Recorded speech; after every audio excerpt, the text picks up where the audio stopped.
Hi, I'm Dr. Jason Fung, and today we're going to go over the metabolic syndrome, what it is, and how it's a disease of too much sugar. And it's coming right up. The metabolic syndrome is a cluster of 5 things that we measure very commonly in medicine that all seem to go together. And these 5 things are 1. Visceral obesity, defined as a waist circumference of greater than 40 inches for men or 35 inches for women. Number 2, high blood glucose or type 2 diabetes, whether it's high or you're on medications. Number 3, a high triglyceride. Number 4, low HDL or high density lipoprotein. And number 5, high blood pressure, also known as hypertension. And because these 5 things all seem to cluster together, that is, if you have one, you're likely to have another, it suggests that they really have a common cause or a common etiology. And that is too much sugar, which is also known as hyperinsulinemia. So let's go over these things one by one. In my book, The Obesity Code, and in a lot of these lectures on YouTube, we've gone over how carbohydrates can lead to high insulin levels because that is the food, the macronutrient that tends to raise insulin. And insulin is a hormone that simply tells your body to store calories. And one of the ways it stores calories is as body fat. So if you have too much insulin in the body, it's going to lead to gaining of weight or obesity. Fructose, as we've discussed in a previous lecture, tends to cause this fatty liver, which causes the insulin resistance, which leads to high insulin levels, which leads you to weight gain. But it's not simply that weight gain, it's that it tends to deposit in the abdominal area. And this is because we know that there is de novo lipogenesis, which is the changing of those carbohydrates into fat when you have too much, because fat is a storage form of that energy. The liver takes that carbohydrate, which is in excess, turns it into fat, and the first place it deposits is within the liver, but also within the abdominal organs, and that's why you tend to get visceral obesity as opposed to overall obesity. And visceral obesity is measured by waist circumference, and you see it when people have a disproportionately large belly. But the other thing that we know is that as the liver generates all this extra fat, it doesn't want to keep it because the liver is not where fat is supposed to be stored. Fat is supposed to be stored in fat cells. So after de novo lipogenesis, the body tries to get rid of those excess fats, and those are called triglycerides.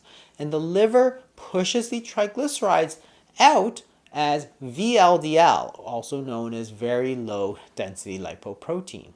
And this transports those extra triglycerides into the fat cells, but also into the other abdominal organs, and that's what leads to the high triglyceride levels that we see. The insulin is also inhibiting lipolysis so that your body isn't able to burn those fatty acids. We see this very clearly in animals. For example, when people are making foie gras, they deliberately overfeed these ducks and geese carbohydrate-rich mash, and that creates this fatty liver, which then they harvest.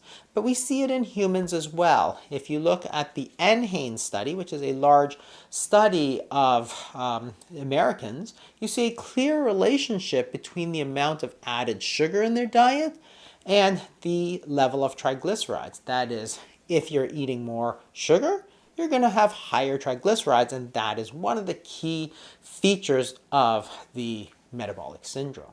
The high triglycerides then leads to a lower HDL because these high triglycerides activates something called CETP, or cholesterol ester transfer protein, which then lowers your HDL.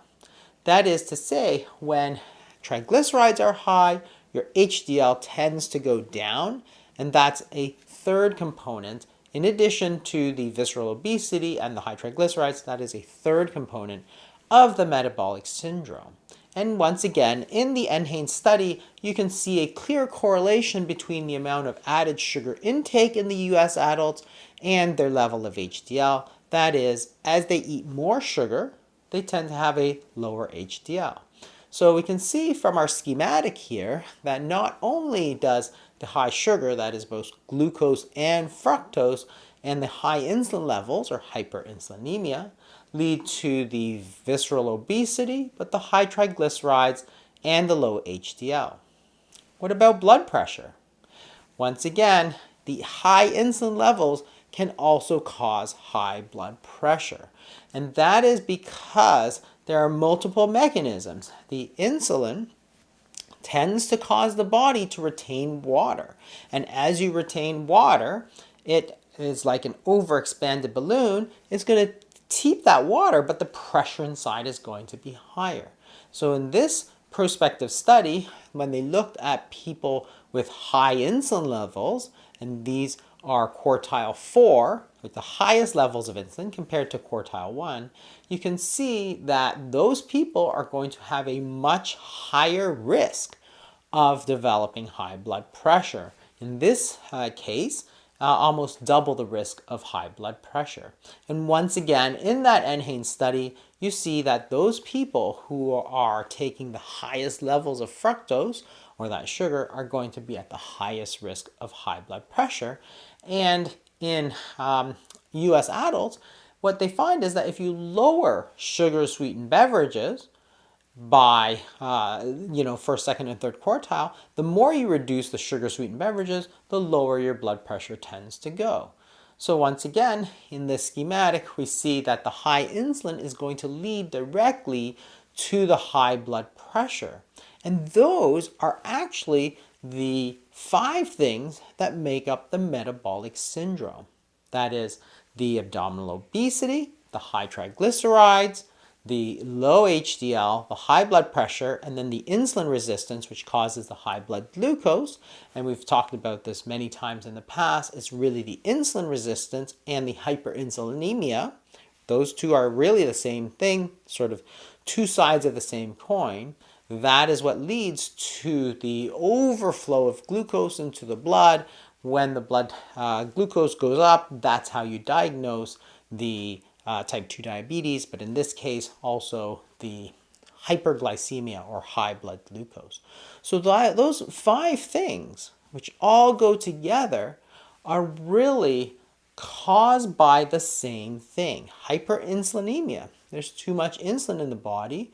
But remember, insulin is just a normal hormone that is produced. The question is why those insulin levels are too high, and it comes back to the diet, because insulin is a hormone that is responsive to the diet. It's a nutrient sensor. It senses the presence of nutrients. If we are giving it too many nutrients, then our body's going to respond by increasing insulin, which is a sensor. Thanks for watching. I'll see you next week.